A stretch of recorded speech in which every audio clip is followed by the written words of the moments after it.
Hello दोस्तों, नमस्कार। आप सब कैसे हैं? दोस्तों, यूपी पुलिस का जो हमारा एग्ज़ाम आने वाला है उसके रिगार्डिंग मैं आपको बहुत अच्छे तरीके से जो नवीन सर के जो हिंदी के नोट्स हैं वो प्रोवाइड कराना चाहता हूं दोस्तों।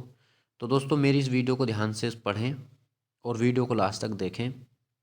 तो दोस्तों, मैं आपको पढ़ाने वाला हूं संज्ञा। संज्ञा के बारे में दोस्तों बिल्कुल एक्यूरेट जानकारी दूंगा मैं आपको।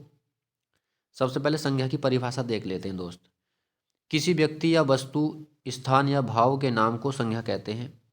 जैसे व्यक्ति के नाम पर हो गया रमेश, और वस्तु होगी बाल्टी, स्थान हो गया प्रयागराज, और भाव हो गया हमारा खुशी। तो दोस्तों, इसी प्रकार संज्ञा के जो है दो प्रकार की संज्ञा होती है।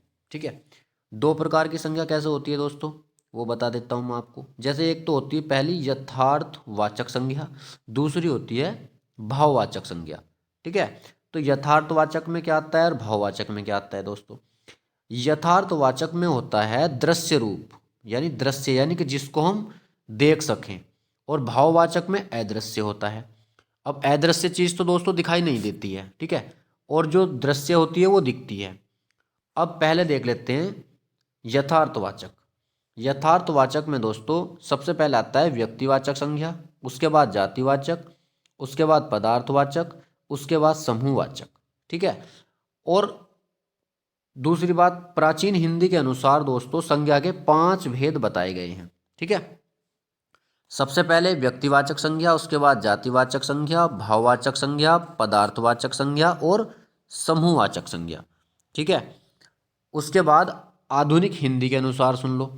आधुनिक हिंदी के अनुसार संज्ञा के 3 भेद बताए गए हैं, जिसमें सबसे पहला है व्यक्तिवाचक, जातिवाचक और भाववाचक। ठीक है, तो दोस्तों इसके बाद हम पढ़ते हैं व्यक्तिवाचक संज्ञा। अब व्यक्तिवाचक संज्ञा में क्या क्या आता है? व्यक्तिवाचक में आता है दोस्तों दृश्य सदैव एकवचन प्लस दुनिया में विशेष और अकेला होता है। जैसे प्रयागराज है, मेरठ है, रमेश है, ताजमहल है, माउंट एवरेस्ट है। तो दोस्तों ये दुनिया में अकेले हैं, इनके जैसा कोई और नहीं है, इसीलिए ये व्यक्तिवाचक संज्ञा में आएंगे। ठीक है, उसके बाद नेक्स्ट पढ़ते हैं जातिवाचक संज्ञा।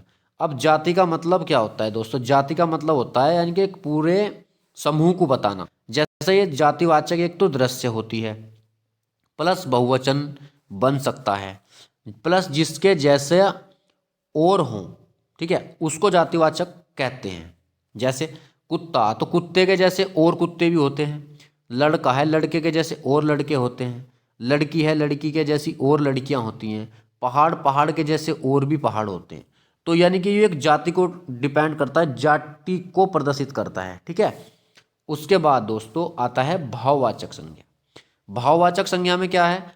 ये अदृश्य होती है, भाव हम देख नहीं सकते। जैसा एक वचन होगा, इसे प्लेट में नहीं परोसा जा सकता है।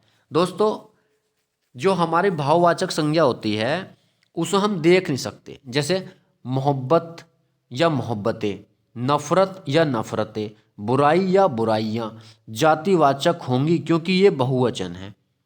दोस्तों जिस प्रकार हम किसी से मतलब नफरत करते हैं तो नफरत में हम उसका चेहरा देखते हैं, खाली चेहरा देखते हैं, उसके जो नफरत वो कर रहा है वो नहीं दिखाई देता, वो भाव दिखाई नहीं देता। ठीक है, इसी प्रकार दोस्तों नेक्स्ट है व्यक्तिवाचक संज्ञा। अब व्यक्तिवाचक संज्ञा क्या होती है? जो किसी व्यक्ति विशेष या वस्तु स्थान का नाम बताती है उसे व्यक्तिवाचक। जैसे ताजमहल है, यमुना है, गंगा है, दिल्ली का लाल किला है। तो ये जो किसी मतलब वस्तु विशेष स्थान का बोध कराते हैं, तो ये व्यक्तिवाचक संज्ञा होती है। ठीक है, उसी प्रकार जैसे हैदराबाद हो गया, गौतम बुद्ध नगर, पवन उत्तर प्रदेश, माउंट एवरेस्ट, इसरो, यानी कि ये सब क्या हैं? ये स्थान हैं दोस्तों। ठीक है, उसके बाद आता है दोस्तों जातिवाचक संज्ञा। अब जातिवाचक देख लो, दृश्य होगी यानी कि दिखेगी, बहुवचन में होगी, जिसके जैसा और, यानी कि इसके जैसे और भी तुम मिलेंगे। वह जाति संज्ञा, वह संज्ञा जो किसी जाति या उपजाति का बोध कराती है उसे बोलते हैं हम जातिवाचक संज्ञा। जैसे नदी, जानवर, अध्यापक, मंत्री, वकील, आम, चावल। यानी कि जैसे नदी के जैसी और भी नदी होती हैं, जानवर के जैसे और जानवर होते हैं, लैपटॉप भी कई तरीके के होते हैं, मोबाइल भी कई तरीके के होते हैं। यानी कि ये कई प्रकार के होते हैं, जाति का बोध कराते हैं। तो इसको बोलते हैं हम जातिवाचक संज्ञा। उसके बाद दोस्तों आता है हमारा प्राकृतिक आपदा को जातिवाचक में रखा जाएगा, क्योंकि भूकंप, ज्वालामुखी। ठीक है। तो दोस्तों इसी प्रकार जो है मेरी ये वीडियो यहीं पर समाप्त होती है। अगर आप यूपी पुलिस की बहुत बेहतरीन तैयारी करना चाहते हैं दोस्तों, तो मेरे इन नोट्स को ज़्यादा कम समय में पढ़ें और मेरे चैनल को सब्सक्राइब करें, मेरी वीडियो को लाइक करें। जय हिंद, नमस्कार।